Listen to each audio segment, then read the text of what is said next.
I'm Ryan at CreativeSoundLab.tv.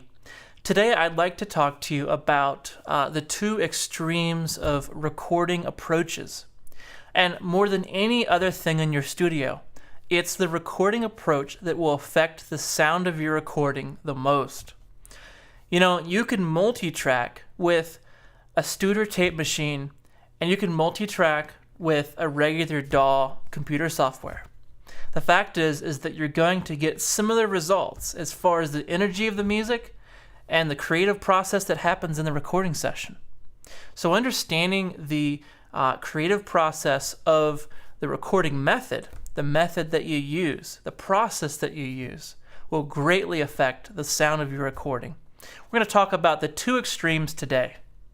The way that I categorize recording methods is really simple. It's a simple question of, do musicians play together or do they play one at a time? And between those two extremes of recording methods, you have several variations and customizations that you can make to help custom tailor what a band may need. But today I'm just going to cover the two extremes for you.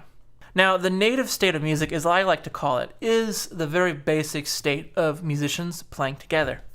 This is where you just have the musicians set up in your live room or family room or whatever space you have to record with. You know, a lot of times the bleed that you get from this is actually not too big of a deal.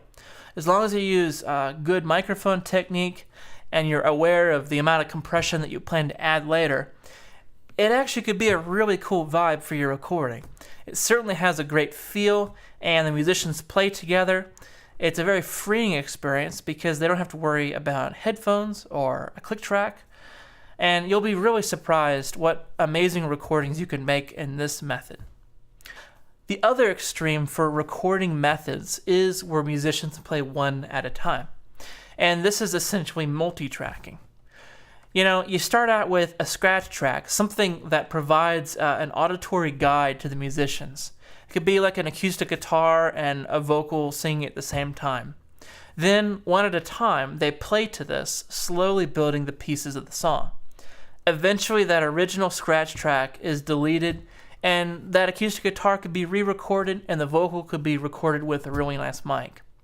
But the fact is that there's so many opportunities with issues from the scratch track to, the fact that it takes all day to record a simple song. So there's many opportunities for the creative idea and the vision, the energy to get lost in this type of process.